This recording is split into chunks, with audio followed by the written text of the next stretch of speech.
Hi guys! So for today's short video, maglalakwatsa ako ng mag-isa for the first time. O diba, naliligaw-ligaw pa yan. And syempre first trend ko mag-isa, nakakita na ako kagad ng nagro-roll ng pinagbabawal sa Pilipinas. This is me looking so done kasi amoy na amoy.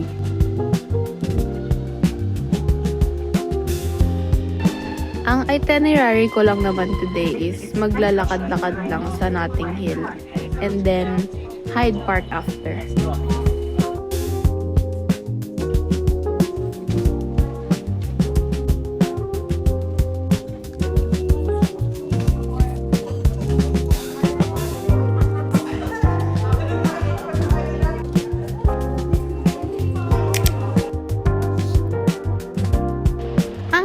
Lang naman, walang nag-warn sa akin na pag pumunta ka dito, dapat hindi ka pala nagtitipid. Kasi ang dami mong makikitang magagandang abubot. Ang onti lang nang na-film ko dito kasi super distracted ako. Ang dami ko nakikita as in.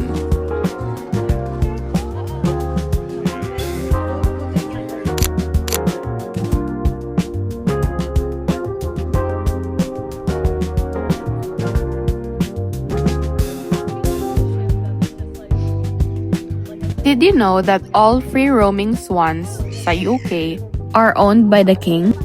Sabi sa Google, it's actually a tradition that dates back to the 12th century when swans were considered a royal delicacy and a major status symbol. Wow!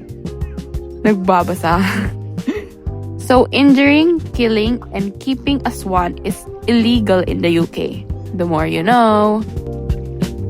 Madami pa akong nilakad dyan. Hindi ko lang talaga na video sa sobrang hingal. Walang nagsabi sa akin na ang laki-laki pala ng Hyde Park. Ang liit sa mapa. Well, malamang. Tinanggal ko pa nga jacket ko dyan kasi sobrang init na. Tapos nung tinanggal ko, nilamig ko. Anong gagawin? After walking, I decided na pumunta na lang ulit sa Jellycat store kasi malapit lang siya sa park.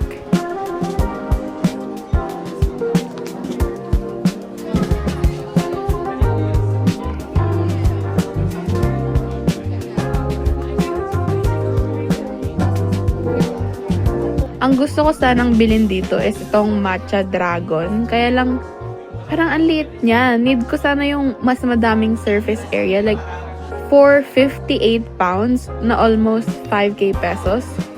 Sana may mayakap ako, no? Pero anyways, after nun, umuwi na lang ako.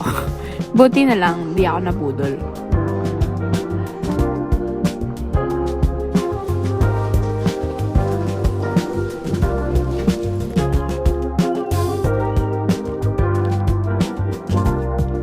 Then after 2 days, nanood ako ng sine mag-isa.